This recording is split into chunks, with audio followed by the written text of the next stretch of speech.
Now, although the COVID-19 pandemic has not significantly affected the construction sector, the Ghana Real Estate Developers Association, GREDA, says housing demand from the diaspora and first-time visitors to Ghana has seen a boost.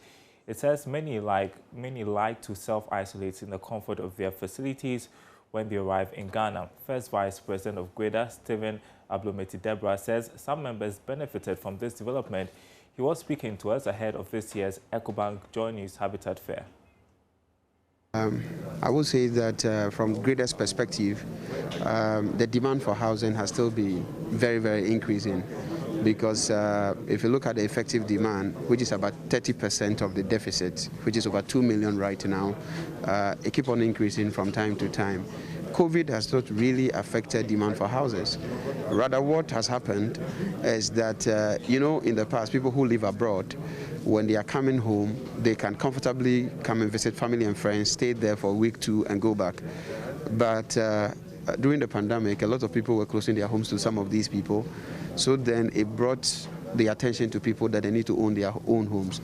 So there have been fairly an increment in terms of inquiries for people to buy properties that belongs to them. So yes, it's still working and really working very well. So we could say that presented you a good opportunity as a housing, as a GREDA.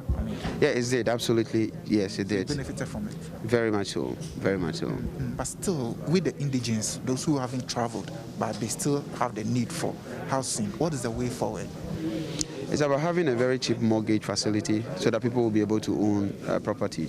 You realize that most people in Ghana are earning under 4,000 Ghana cedis. And the cheapest affordable house you will find on the market is about 100,000 Ghana cedis, which means that the individual, if he's going to service a mortgage, which he will buy a house that is 100,000, he will need to pay up to about 50%, having paid taxes and other things, to be able to sustain servicing that mortgage. So it's apparently very difficult for people to be able to buy if your income stream is very low.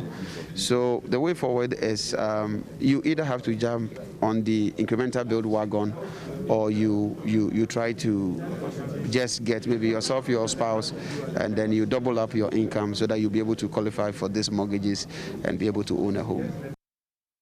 And that's business. Oreko is coming up next with sports. Stay tuned.